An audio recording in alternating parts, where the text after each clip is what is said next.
is Larry Connors USA. Larry Connors USA. Let me correct something I said a moment ago. I was talking about Carrizo Springs that they're now using for this the child migration detention camp at this point. I said it's about 80 miles south west of San Antonio. I meant closer to 120 miles. Not that much difference, but just to clarify, it's really closer to Laredo, Texas. I mean, and there it's about maybe 80 miles at that point, but just wanted to clarify. No sense having a Texan on hosting this program if I can't help guide you around Texas. So in front of us right now, I've got a piece that I think you want to focus on. I don't know if you're even going to bother to watch the 2021 Golden Globes. Most folks have walked away from these awards programs because they become too political. Well, several of the films nominated are certainly political. They're all woke-type films. And joining us to break it down, who wrote an article about it for the Federalist, Gabe Kaminsky. Gabe, glad to have you on board, sir. Thanks for having me. You bet. Gabe has done work also for the Daily Wire, the townhall.com, Washington Times. So these movies that we have coming out, you begin your article talking about how comedian Ricky Gervais was mocking the Hollywood elites at the 77th Annual Globe. Would you relate that story again for us? Right. So, thanks for having me again. Last year at the Golden Globes, Ricky Gervais, hilarious comedian. Love Ricky. He totally was mocking the Hollywood elites at, sort of with their, relationship with Jeffrey Epstein, or sort of James Corden's sort of emasculating role in Cats, or Disney's relationship with communist China. And it was fantastic. The left absolutely hated it. You had, that picture went viral of Tom Hanks, his face, he was in total awe that anyone would sort of ridicule these people who, live in the urban vacuums in America and purport to know everything about everyone. Yeah, and I think Gervais pointed out, he said, you guys say that you don't like ISIS, but if you hear ISIS is streaming your content, you're going to contact your agent right away to get more coverage. I mean, he's right on it. Right. He's right on. They would sell out to anything. So some of these movies that are up for, and the Golden Globes are this weekend, correct? That's this weekend, on NBC. This Sunday, yeah. Right. So some of the movies, let's go through some that you think stand out as clear examples of trying to push woke philosophy in front of us, such as The Prom, to begin with. Best Picture Musical Comedy nomination. Right. The Prom is sort of this film with an all-star cast. It's Meryl Streep, James Corden, Nicole Kidman, Keegan-Michael Key, who's actually a pretty funny comedian. I love Keegan-Michael Key, but I hated the movie, actually. The Prom is sort of a movie about these sort of washed-up celebrities. It's a musical who go to this small town in Indiana, a Bible Belt town in Indiana, because they find out about a viral story of a high school girl who wants to take one of her female students to the prom, and the PTA sort of cancels the prom as if this is like a normal story, as if towns cancel proms because of a thing like this. But anyway, because a lesbian wants to bring her date, and they're calling this whole area a Christian homophobe capital, so the Hollywood elite come rushing in to help and stand with her. Is that right? Right, exactly. The Hollywood elites, they come in, they save the day because people from Los Angeles and New York, they are ideologically more virtuous.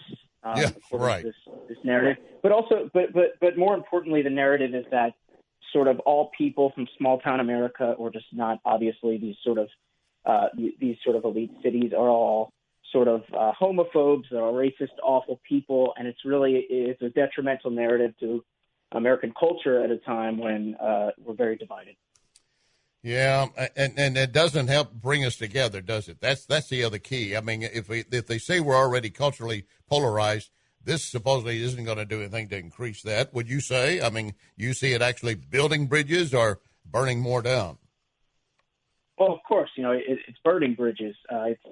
It's promulgating the narrative that Americans, they all hate their neighbors. They're all sort of awful people, and that's the narrative that I think needs to be fought by certainly conservatives and those of the Daily Wire who are getting into the film industry. Is that films are not meant to be propagandizing messages. They're really meant to be entertaining stories that can draw us to one another. Well, you say that, and that was the way it was originally, but now, no, they clearly have a message, and in fact, this is a good way to demonize conservatives. Now, one of the others, the Borat subsequent movie film, Best Picture, musical comedy.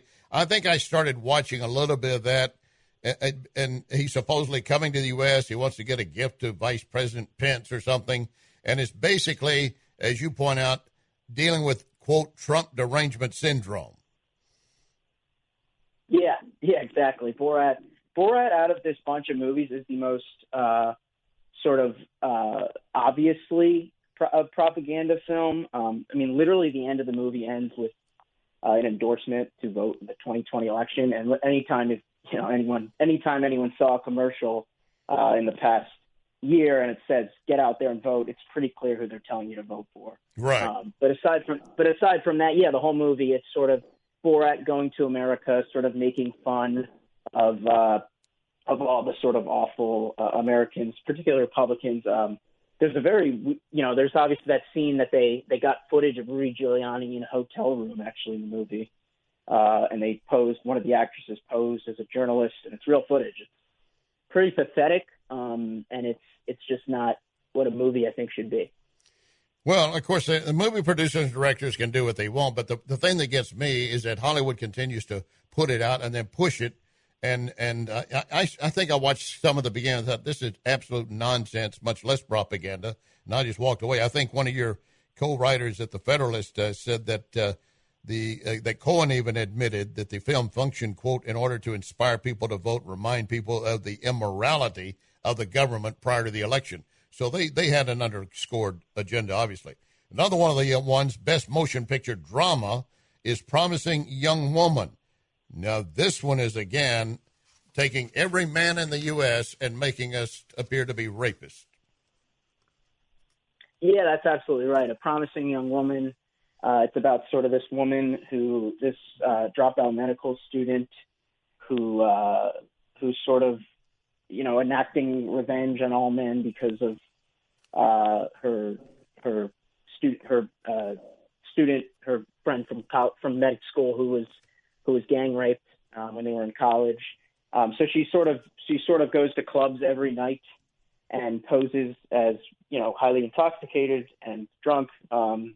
And she goes back to her apartment with, men, and then she sort of lets up the act and, pulls out her notebook and condemns men for all being sort of horrible, rapist scoundrels. And obviously the whole narrative is sort of pertains to this sort of Title IX adjudication on college campuses where, men are accused without evidence often, and that their lives are ruined. So, this is, again, a very detrimental narrative. It's sort of accusing all men in America as just the worst sort of divisive. Character. Yeah, again, and we know that movies over the time have been used to push messages and issues. I mean, To Kill a Mockingbird, perfect example of it. But it was made us to think about what was happening and how maybe we need to rethink America and so forth. And I guess you could claim, some I should say, could claim, well, these are doing the same thing, just different issues. One of the other movies. I'm sorry. Go ahead. I'll let you respond to that. Sorry to interrupt. No, I think those are different situations. I think To Kill a Mockingbird is a really great film, and I think it touches on legitimate racism in the South. I think that these are movies that are just sort of virtue signaling about issues that are not prevalent to all of America. Right. That's an excellent point.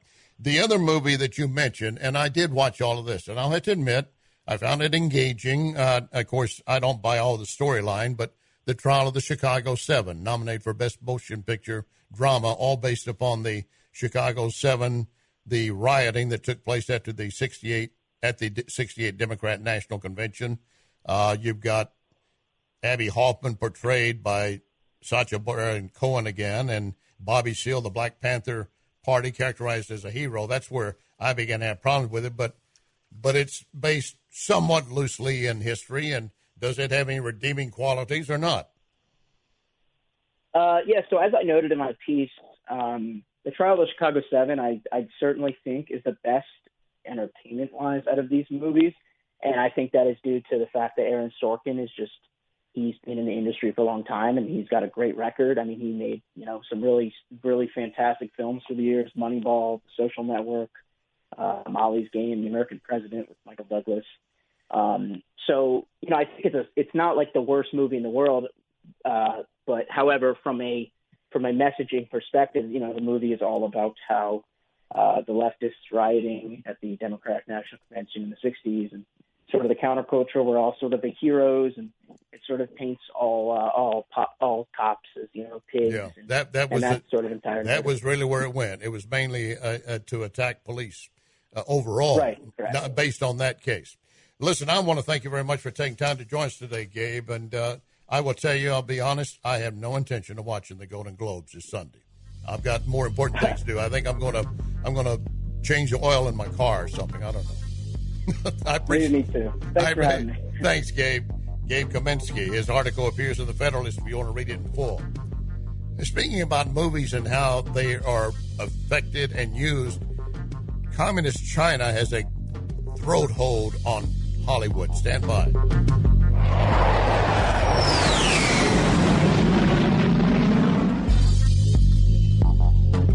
You can follow Larry on Larry Connors USA Facebook. Larry Connors USA Facebook.